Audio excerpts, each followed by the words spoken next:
Do me for hold this L. Hold this L. Hold this L.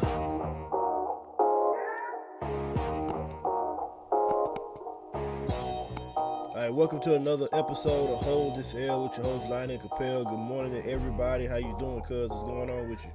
Man, doing great, man. Ready to get into this information today, man. We had a lot of stuff going on last week, so ready to dive into it. How about yourself? How you doing, bro? Man, I'm good, man. You know this already because we talked about it, but I've been watching the Marvel movies in the timeline order, and I just finished watching Endgame, and I realized something that on Disney Plus, even though they have the timeline order, for whatever reason they don't have Spider-Man on there yet, and I missed Spider-Man Homecoming in the order. It's really Yeah, they don't have neither Spider-Man Homecoming or Far From Home. So, um, Far From Home is the after Endgame, so I'm watching that one now. But anyways, I brought that up though to just say I've been enjoying that, man. I've been enjoying watching all the movies from front to back. I thought it was gonna take me a lot longer, but I mean, it took me about 2 weeks because that's all I've been watching. So, but I mean, that's crazy. That's been the highlight of my last 2 weeks yeah. watching these movies. I've been You kind of know, thinking about doing that myself. You checked out that Mortal Kombat? yeah, I did. I liked it. I think Marvel. I think even though that's like any movie with powers has a high bar for me now because of Mhm. what Marvel has done, and not just the franchise as a whole. It's just like their movies are so in depth. They have good plots. They have humor. Um, they have drama. It's just a really good movies. And the themes of each movie, like they had their own theme. Like each movie is its own thing. But when I watch DC movies and I watch other movies with people with powers, Mortal Kombat, whatever, I have like I hold the bar is high, you know. So Mortal Kombat was good for me simply because I was a fan. I played the game since I was a kid, and I know the characters. But if I was somebody watching that movie, like not knowing anything about Mortal Kombat, just watching it for just as a movie, I would have probably been like, hmm, Yeah, yeah, and I give you that, but it was for us. you're right. I It I was agree. it was for the people that was fans, the fatalities and stuff like that. I was impressed. Um, I'll be honest, it was better than I thought it was gonna be. I actually, I expected it to be okay. I mean, anything was gonna be an upgrade if you actually watched the first one. If you watched the first one versus watching this one, you were gonna be impressed. You know what? I disagree. I don't think, and I mean, I know we're not gonna get into a debate about this. I don't think it was. I don't think it was an upgrade simply because it's on the same level of the time that we're in that the first one was. Like, it's if you compare anything from then to now, it's an upgrade. But if you compare Mortal Kombat with the technology how movies was then to Mortal Kombat and the technology how movies are now, to me they didn't grow. It's like they didn't learn their lesson. Very like the plot wasn't great. Just certain things in the movie. It was like, oh, you just that's just how that's gonna be. Just all of a sudden, this like for example, the dude that Cole, he just he just accepted everything. He didn't question anything. He was weak. I mean, and it's other stuff. Let's not go into it because I know we could have a whole show just talking about About movies. Like that, right, people right, don't right. know, but we some movie heads too. But it was good because I'm a fan. That's all I'm gonna say. But I'm gonna tell you Yeah. this: a lot of it you didn't get as much as you probably expected because there's a sequel. A lot of that was setting up. They left a lot of holes because there's another one coming. And I think that because if you notice, it didn't have no tournament or nothing. It was like, Yeah. they didn't even get to the tournament part, which is what I was expecting, but we didn't even see the tournament, which from everything I read, that's supposed to come into play in part two. They segue will, Johnny Cage will be in part two. Sonya Blade will have a bigger role. I think it'll come more to light as to us understanding it a little bit more in part two. Yeah, I mean, I liked it. You know what I'm saying? And again, if a part two come out, I'm gonna be all over it simply Oh, because it's I'm a coming. fan. It's So, coming. It's you know, already in the works. but we not here for that. We here for Yeah, let's sports. get into And these sports, man. so we had a very very big weekend. It's always a big weekend. We had a NFL draft. Of course Thursday was the first round, and then we had Friday and Saturday concluded the additional rounds. Um, so let's just talk about that. There was some surprises. We had some trade ups, some trade downs. And so what did you think about the draft as a whole? As a whole, I actually thought it was. I didn't see a lot of, I didn't see a lot of teams make a lot of bad picks. Yeah. Some of them were questionable. Yeah, you probably reach for this guy, you reach for that guy, but it looks like, I don't know if the more we're starting to get into these drafts, maybe they're getting some more competent scouts and evaluations, but a lot of teams went with the needs. A lot of teams went with needs. They didn't just pick, but the only one that I can think besides um Atlanta, most teams didn't go with the best player. They went with the best need. And you just don't see that. You don't see that too often where you can say just about every single team. When the last time could you actually argue that the Jets had a good draft? That they actually made good picks and had a good draft? It seemed like every team was on kind of on their stuff this year, man. Yeah, I agree with that assessment. It seems that the teams were more on point with what they needed, but I don't give credit to the teams and the scouts. I give credit to the pandemic. And let me explain why I say that. You had a lot of people opt out. You had a lot of people not play a lot of games. You had a lot of people um like just in a regular season you have so many things happen in college football. So Yeah. many players show up. Like look, like a lot of players, like Chuba Hubbard, for example. Chuba Hubbard the year before was a Heisman candidate, and he was wasn't even talked about. He was talked about as being one of the top running backs picked in his draft. And I don't know when he was picked, but he wasn't being talked about much. Late. Now, of course, he had some injuries, but he also had some issues with like you didn't play as many games. Some conferences play fewer games than others, and of course, again, you had to opt out. So the obvious thing was, like the players that played and the players that played, the games that were important were people that we already knew about. We already knew who Trevor Lawrence was. We already knew who Justin Fields was. But like players like Jamar Chase, with the season that LSU had, who's to say Jamar Chase would have had a decent season? People would have looked at him a little less, and he Mm-hmm. would have dropped. Like so it was just easy, I think, for the NFL teams to make those picks because it wasn't much of a college season, you know. But the NFL season was a real season, so they knew what they needed. They didn't like have all these different holes, even though they had players opt out. There's only one team that I feel like really, really struggled from because of the opt out, and that was the Patriots. Yeah. Like every other team had not a lot of major issues with opt outs. But anyways, I agree with you. They did make a lot of. I mean, it just seemed like every team made decent picks. Is there any team that you can think of that you say, you know what, y'all back at y'all shenanigans again? y'all did not have a good draft, and it just shows like a team that historically makes bad picks and continue to do so.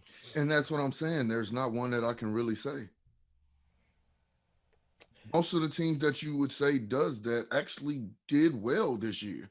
The Jacksonvilles, the Jets, just teams like that you expect to do something stupid. Even the Cowboys, they all made Yeah. good picks. They all made good picks, which I will say to the Cowboys defense, even though, I'm avid Cowboy hater. But I will say that they have done good the last couple of years as far as evaluating talents. I think Jerry Jones is taking a step back when it comes to that and letting the people around him make those decisions. Um, and I think that's actually benefit them significantly. But I'm just looking at all the teams and looking at the draft picks that they made. I mean, especially in the first round, I think everybody hit the way they needed to hit. I mean, everybody's not going to agree with me on that. There's some teams that could have made some better picks, but none of them were horrible. Like, what the hell were you thinking? I didn't get that from any team. Well, let me ask you this question, just based off of, and don't look at your notes, just based off of what you remember about the Raiders. What top three positions or what focus do you think they would have needed to be on as far as defense, offense with their draft? Like what they should have done. Yeah, just based on what you remember about their season and how they played, what would you say the Raiders probably need this, and this? They needed a freaking wide receiver, What else you think they may have needed? couple of offensive linemen. Okay. The Raiders went straight defense, except they did get an offensive lineman, no wide receivers. They went offensive tackle, safety, offensive linebacker. I mean outside linebacker, safety, cornerback, center. I would say that the Raiders did not do a great job in the draft. They did need defensive players though. They did. So you're right. They do need defensive players, but when you look at what David Carr is working with,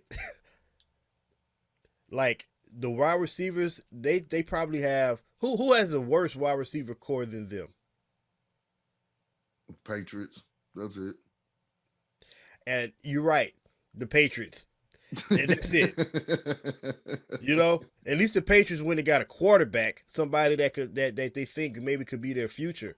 You know, I mean, maybe they went defense because they thought they were, you know, like they needed to beef up against the Kansas City Chiefs because they see them twice in a year. Maybe that's what they thought is. But I really felt like they could have went wide receiver.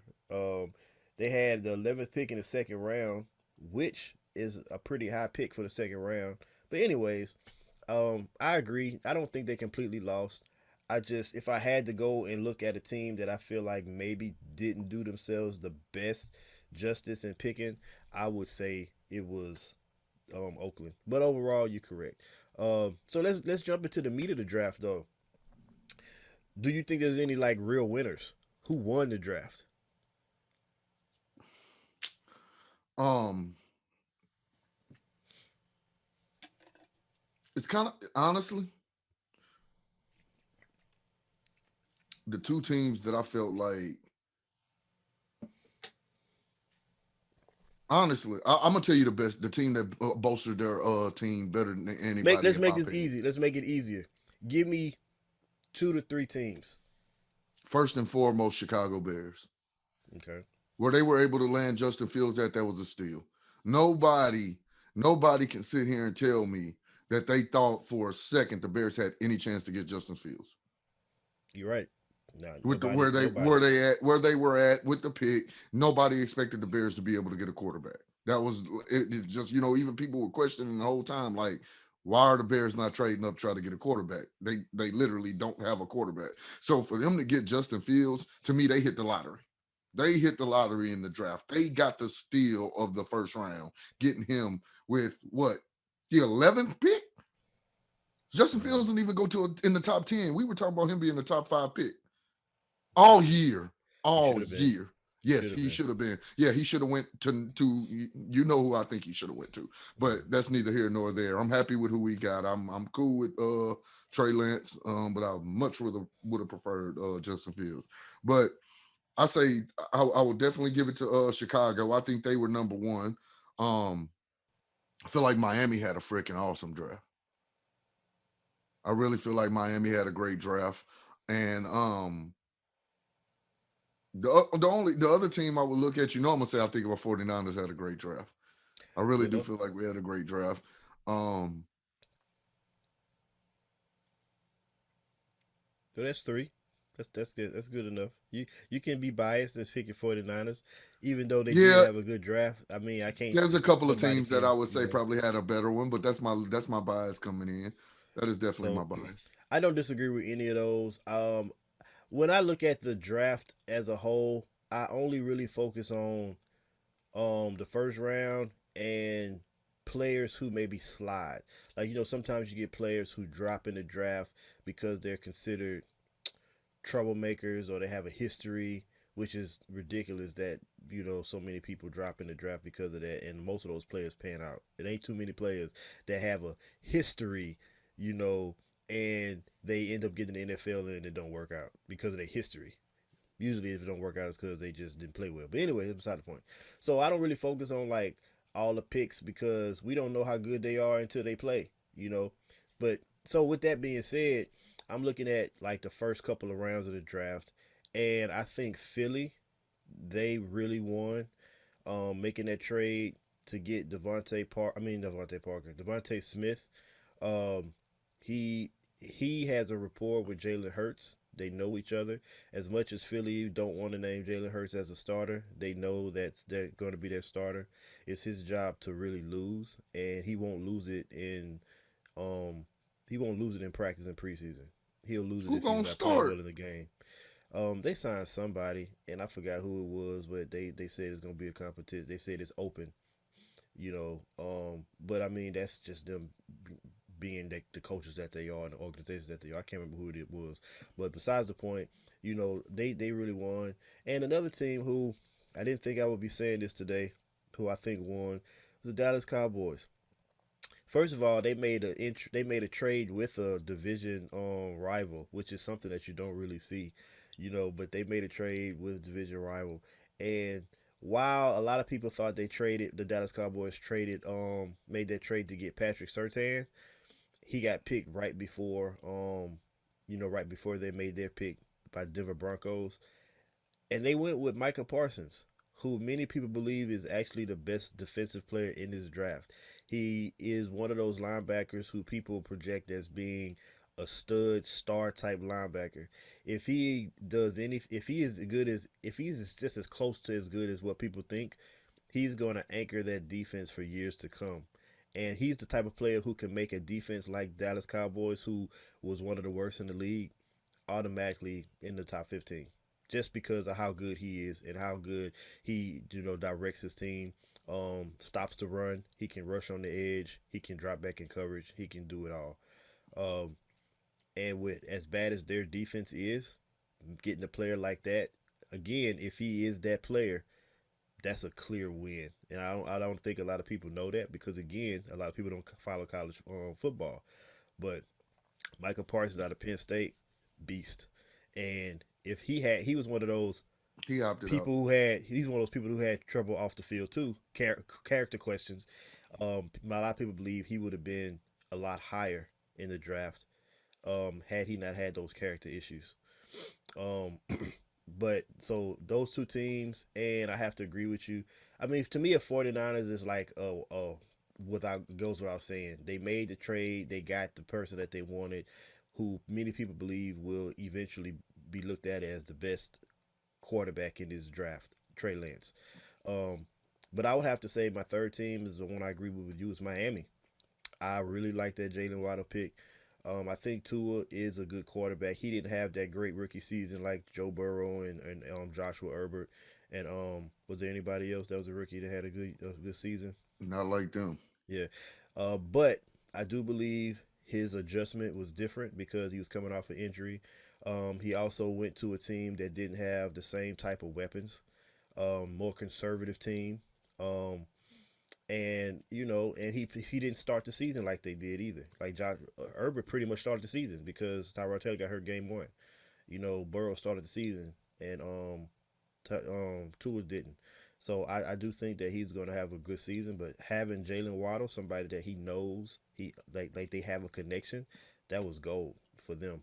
But so those are the three teams I think that really won in the draft. But there's other teams that I think won too.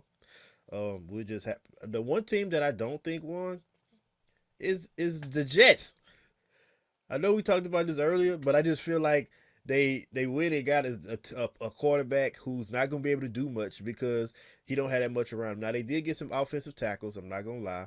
Hmm. And those offensive tackles that they got, there's some big boys, and they're supposed to be really, really good and help anchor that offensive line.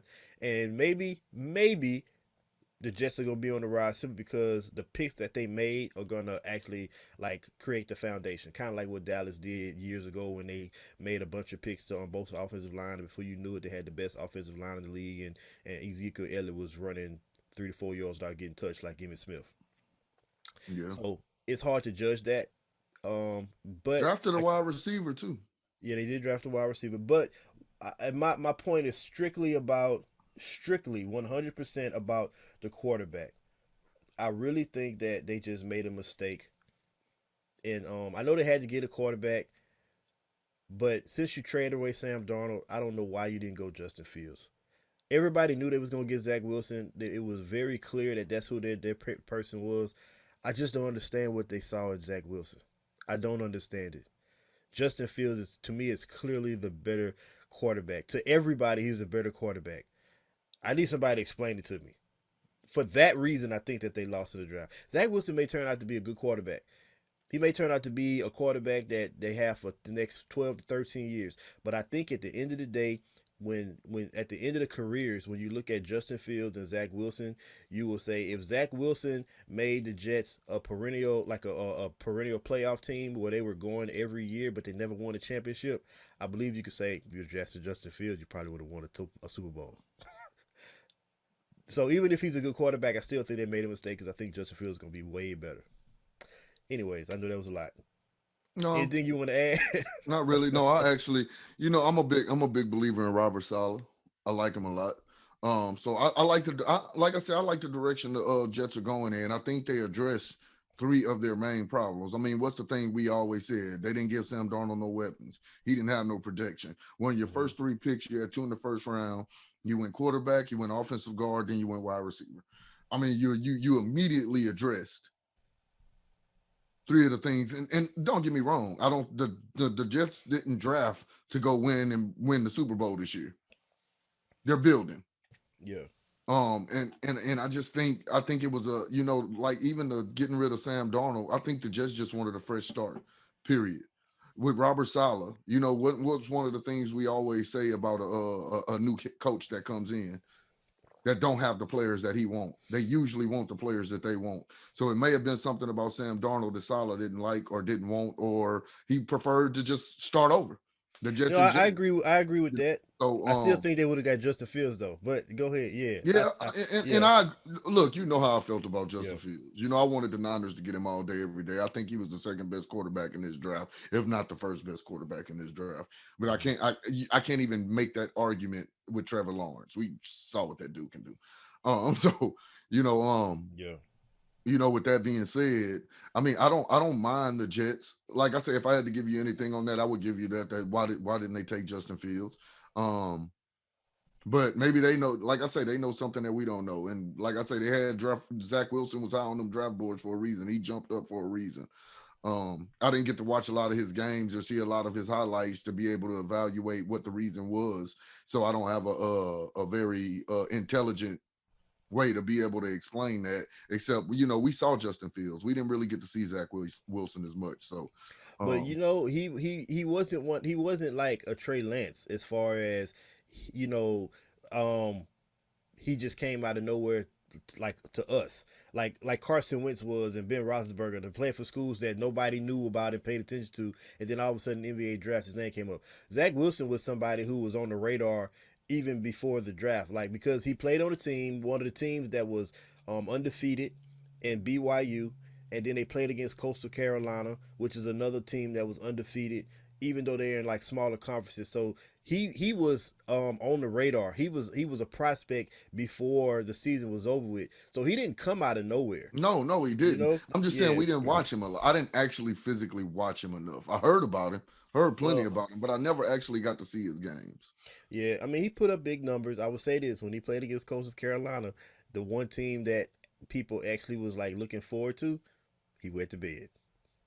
That's all I'm gonna say. I will say this last thing on the Jets. Um, they did draft a running back and Michael Carter.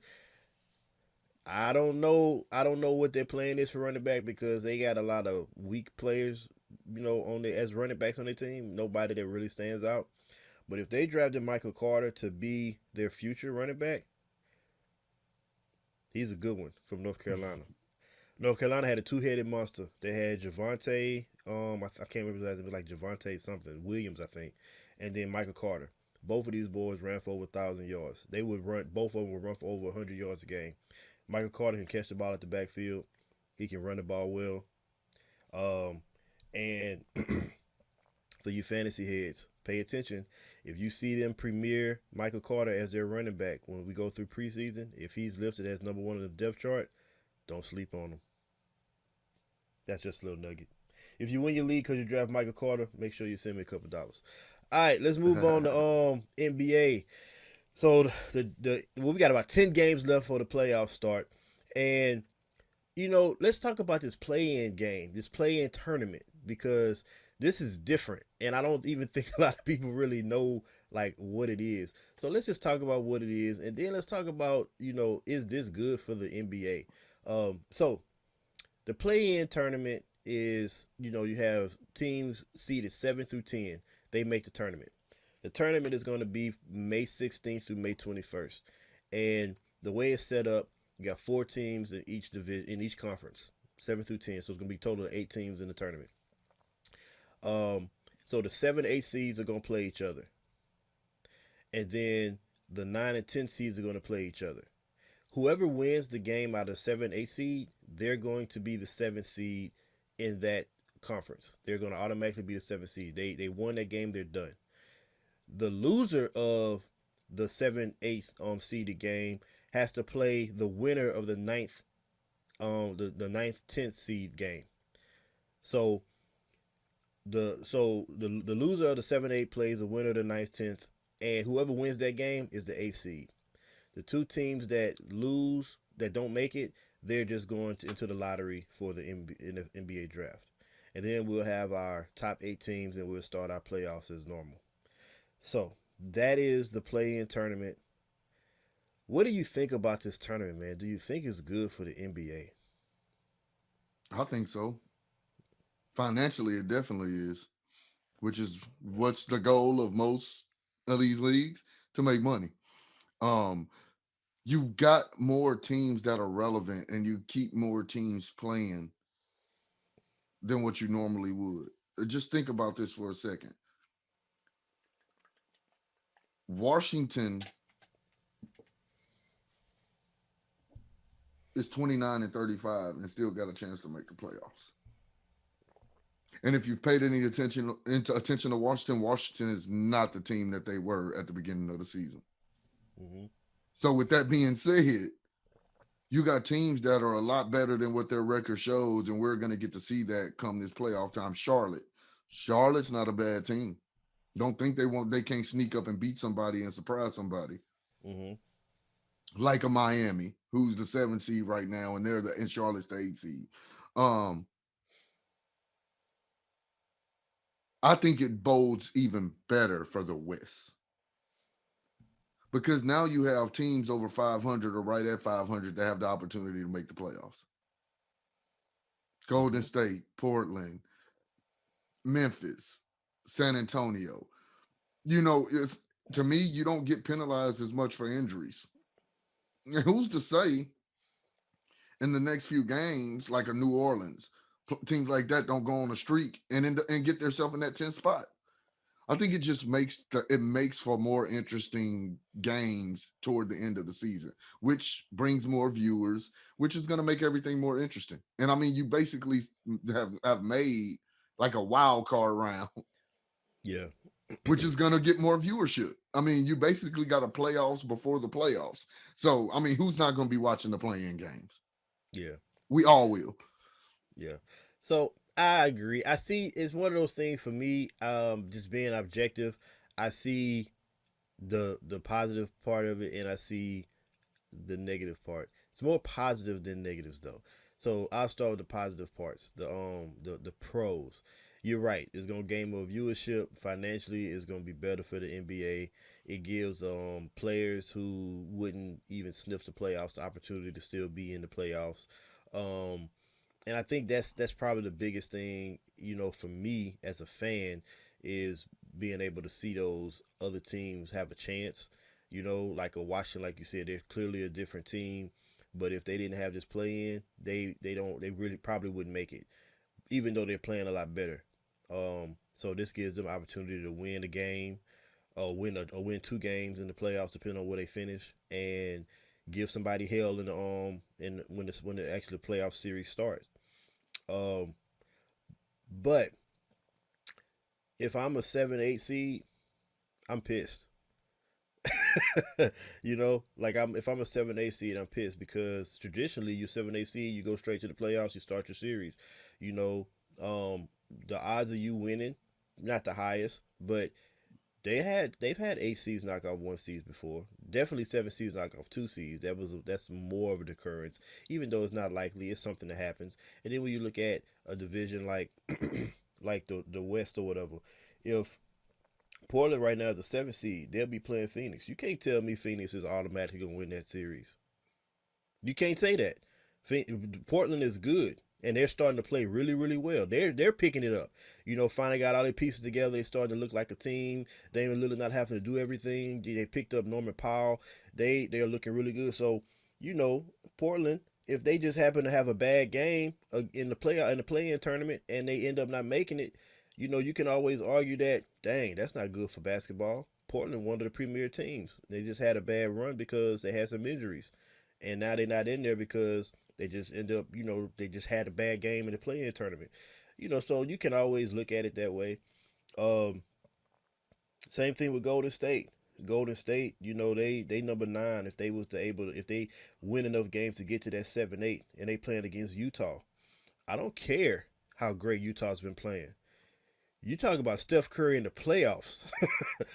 I cash my chips in on Steph Curry any day to like go on a streak and will that team to victory over Utah. So hey, it is what it is, but like I say, overall, it's more pros than cons, and I like the idea. Let me ask you this personal question: what if the Lakers slide to the 7-8 seed? Because they 6 right now, and I know we got 10 games. I don't think it's gonna happen, but what if it Yeah. happens? Yeah, I'm gonna answer this question in two ways. It's not gonna happen. That's first. But but secondly, to with that being said, I'd be mad as hell if I was Utah or Phoenix. I agree with that. You remember I'm that not 8-1 talking. seed I'm stuff not. you was talking about? Or I'm that not seven talking two about that. seed? You. I agree with that. Like as a Oh, LeBron fan, I know where you're I going. make it clear as a LeBron fan, you know, um, I know where you're going. they Nobody is gonna them for no. It's not. that's not my point. That's not my point. Okay, my point is if you're a fan of a team like the Lakers who just happened, the Lakers, okay, you don't look at them as a team like you look at them as a team like, okay, it don't matter where they are in the playoffs. When it's time to play, LeBron coming through, AD coming through, I feel sorry for anybody that play against them. But that's not the purpose of my question. Like, if you're a fan of a team that went through what the Lakers went through, right? Mm-hmm. They were at the top of their game. They had some unfortunate injuries, and in the regular year, a year different than this year, they would drop, but they still would be a playoff team because the players will come back and they've lost all these games because they role players are just not strong enough to keep them at the top. And now they're a 6 seed. So if we was about to start the playoffs, you're like, oh, they're 6 seeds. They dropped to 7. No big deal because they're about to get in. Now they got to play extra games. So even if they do get, I say even though we know that they're gonna get there, win a tournament or get a spot in the tournament, they got to play extra games. So that's number one. But I'm thinking of a team like, what if they're not the Lakers? What if it's a different team, a team that just is not as that don't have LeBron James? As a fan, I'm like, man, that's messed up. Like I'm just from a player perspective and a fan perspective. Those are the fans that's looking at this shit like, man, it's bullshit. But Yeah. again, it's a small thing compared to the pros of it all, in my opinion. Yeah. It just depends on which side of the fence your damn team on. And that's Because why it's a small thing. yeah, Because if because you're not in that, then you like, I don't yeah, care. if your team number 5 or number 7 or number 8, you like, man, that's messed up. But if your team number 10, you like, yes, we got a chance to make it. So it just depends Yeah. on what spot your team in. It has no bearing. You would not be mad as a player if your team was the 10th seed.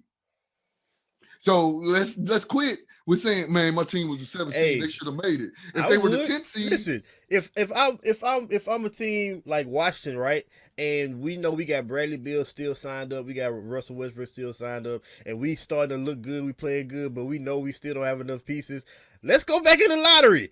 Let's not make the playoffs. Let's go in the lottery, get an opportunity to bring in one or two good pieces, young studs or whatever that may help us to be even better next year. If we go in the playoffs, that's over with. We out of the lottery. We don't have that choice. We don't have that chance.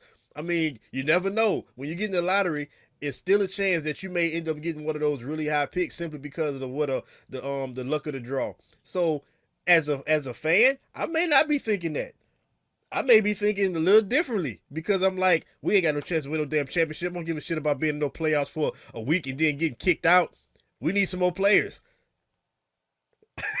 I mean, But you could argue that if your team was the seventh or eighth seed, you probably ain't going nowhere in the playoffs and wish you were in the lottery.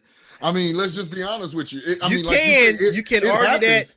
It you can, happens. but if you But you look at this year's playoffs, at least in the West, we got the Portland Trailblazers who they could very easily end up in the finals depending on how the season goes and who they end up playing. And then of course if the Lakers don't catch fire and don't really gel until like towards the end of these 10 games and they end up dropping to a 7-8 seed, well we already know they're a playoff contender. I mean a championship contender. So what that by that logic, I mean, yeah, but you know that don't happen too often. Like you and I both know, and I will call this right now: the Lakers are a six seed. They I they will, I will they, will, they I will be the will. fifth. They will be the They'll be fifth the. seed. That's why, They but they'll won't be be the the fifth fourth. seed. They They'll don't be the have fifth enough seed. time to catch the That's what I was Clippers. The about to Clippers would say. have to go on a stupid, crazy run They're just gonna be a because the fifth top seed. four seed. But they'll be the fifth seed. They will. I agree with that. You know, I mean, we type of talking hypotheticals here. You know, I agree with that. Yeah, because and I want us to be the fifth seed because guess who we got to play first? Let's knock them off in the first round. Oh, Get them yeah, out of there. the Get them out Clippers. of there. First round, one and done. Let's get them out of there. Wrap it up. I love it. But you know what? I mean, I wouldn't be surprised if we end up playing Denver right there. It's all too close. That 2, 3, 4, I would really need to look at schedules and then say, hey, this is what the season gonna look like in my opinion. They're just too close. Phoenix at 45 wins, Denver at 43, Clippers at 43. That's and even Utah, they've been on a losing streak. They done lost like 3 games in a row because Donovan Mitchell and Mike Conley out. Ain't no telling what that 1 through 4 gonna look like when it's all said and done. But All I I'm, feel you. I feel you. It would be it. great to I have that mean, matchup in the it'd first be round. awesome, but honestly, it don't matter which one it is because whichever one it is in trouble. You had that great of a season for it to all just be thrown down the drain after the first round. The worst thing Yeah. that could have happened for these teams in the West is for the Lakers to get hurt and drop. That was not good for the rest of the West. Because now I don't feel like the road changed any with them being from the 1 to 8. If anything, I'm more happy that they dropped and don't have the potential to have to play like Portland. Yeah. Like it benefited us. I feel like it benefited us.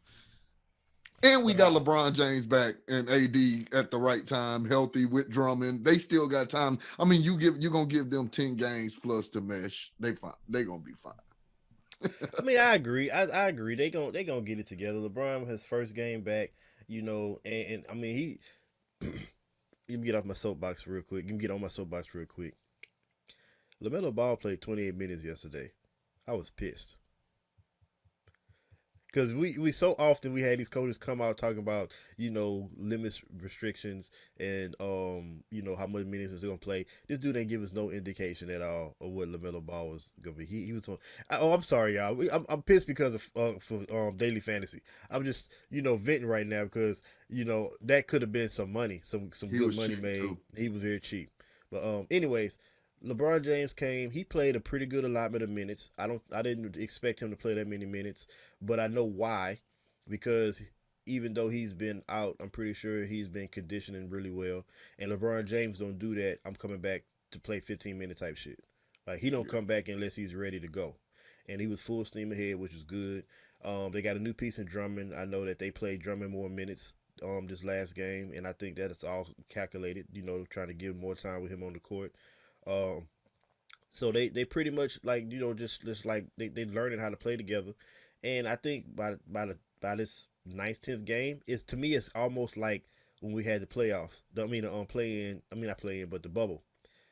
Like you saw the Lakers experiment with lineups. You saw them playing certain ways, and then once we got to like the last 2 games, you saw playoff Lakers. And Mm-hmm. then when the playoffs hit, that was a wrap. I feel like the exact same thing is gonna happen.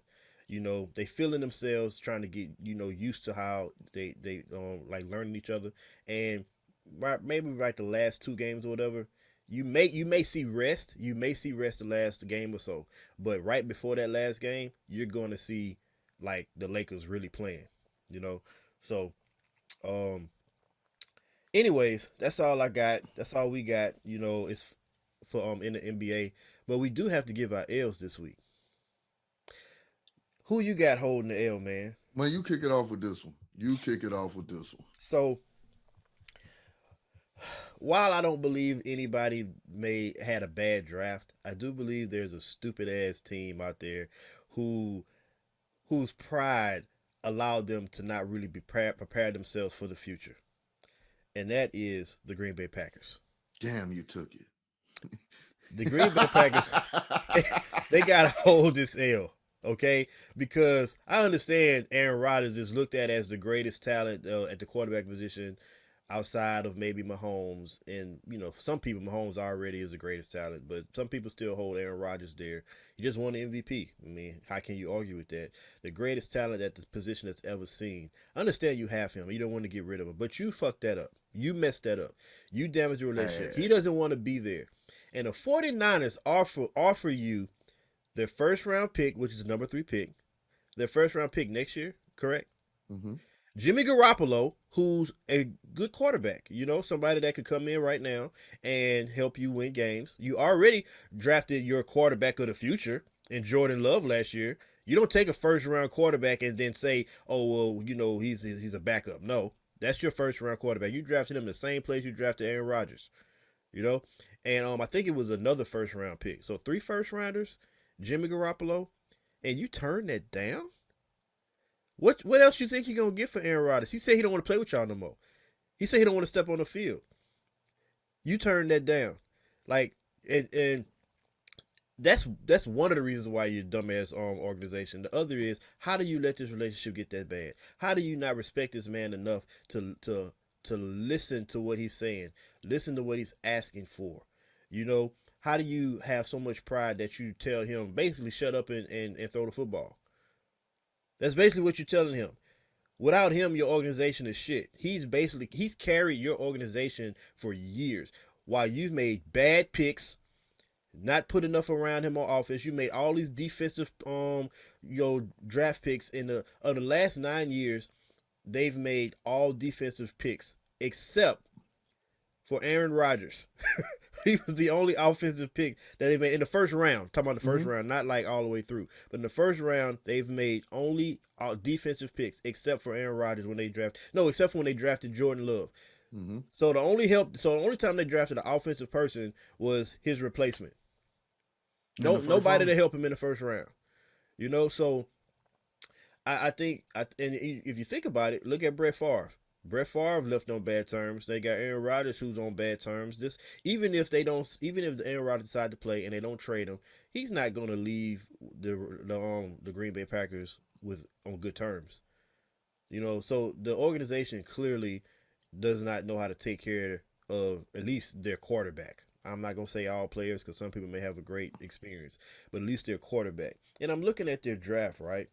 And again, in the first round, they drafted a quarterback. Now, they did get Amari Rodgers. I'm not gonna lie. I like Amari Rodgers. But are we gonna see a Rodgers to A Rodgers connection? Are we even gonna see that? Coming because when I saw A Rodgers, I ain't gonna lie. When I saw A Rodgers, Green Bay drafted A Rodgers, I was like, what the hell? They drafted Aaron Rodgers. Wait a minute, this must be a mistake. And then I was like, oh, Amari Rodgers from Clemson. Yeah, that makes sense. Yeah. But the Green Bay got to hold this L. They should have made the trade. I understand that they want to win now, and they know that they still got a stud in Aaron Rodgers, but they should have made the trade. Part of me is glad they didn't because I don't want to play in the conference. I don't want to see football with Aaron Rodgers on the 49ers with all the damn weapons they got. So part of me is happy, but just in general, they should have made the trade. The 49ers should be sitting with Aaron Rodgers right now. That's just the truth of it. Well, you know how I feel about as far as them not making. Yeah, I wish they would have made that trade too. Yeah, definitely. Definitely. But I got another L. And I thought about this last night. And, I didn't get to watch the clip. I'm actually going to watch it when we get off of here. But I kind of feel the same way. I could imagine what he was saying. It's the Brooklyn Nets. I need the whole organization to hold a L. Why is Kyrie not playing? I've seen nothing about injury this year. I've seen nothing about it's just rest. Now, KD, I'll give you that. I'll give you that. But he's played more games in the last 4 or 5 games than Kyrie has. Like, why are they resting these? Like, I don't understand. Like, do the Brooklyn Nets just think they're going to go into the playoffs and just it's just going to work? Bro, they going to get beat in the first round. This is what's going to happen. Yeah, I mean, look, my thing is I understand that KD is KD, but you're going to come out and play KD 42 minutes a game? That's what you plan on doing? Because you're going to have to for y'all to compete. Because if he plays 30, 35 minutes a game, y'all going to get. And I'm talking about by the low teams. I'm not talking about getting to Philadelphia and them. I'm talking about playing somebody like the Washington Wizards. They will wear y'all out. Y'all will not be able to do anything. Y'all will have to outscore the Washington Wizards to beat them. I want to see that matchup. That's what I'm hoping happens. To Washington on Bruh. that 8th seed. Brooklyn better hope not. Because right now, dude, I don't understand their style of what they're trying to do. And I understand injuries play a big role in everything, but I feel like you resting people just for the heck of it. Like you just, you letting Kyrie do whatever the hell he want to do. That's Steve Nash, man. He don't have no control of that team. He don't know how to control those players. Well, Kyrie said that at the beginning. He ain't a coach. I don't even look at him as a coach. I don't view him as a coach. Well, he's shown it. He's shown I have no respect for him as my coach. He my home. He like another player. Mm-hmm. I don't think I've seen Steve Nash do one interview this year. I haven't seen it. I hadn't heard no sound bites, no nothing. No, nothing. So I'm like, what is really going on with the Nets? So with that being said, and it's not only because you're resting the players, but it's the disappointment you're giving in the fans. You got 3 of the top 5, 6, 7 players in the league, definitely top 10. And on a nightly basis, you can just almost guarantee you're not going to see now one of them. I mean, and that's just for from the fans' perspective. If I'm paying all that money, at least give me one. Mm-hmm. Yeah, I mean, you freaking got 3. Give me one, especially the one that ain't been hurt. Can we at least see him play? So, I mean, with that being said, bro, I got to give Brooklyn the L, man. They just, bro, it's just very disappointing the way they do their fans, the way they're doing the fans. To me, they have they're not looking out for the fans. It's just all about them, which we already know the egos and the minds that the players on that team have. So it goes without being said. Yeah. Well, they deserve it, and Green Bay deserve it too. So those are the 2 teams holding L's, 2 organizations holding L's, not individual people. So anyways, that's all we got. Again, please like and subscribe. Thank y'all for showing up. Thank y'all for showing love. We appreciate all the support. This is Holding L. I'm Cappel. And I'm Lonnie. And we out. Peace.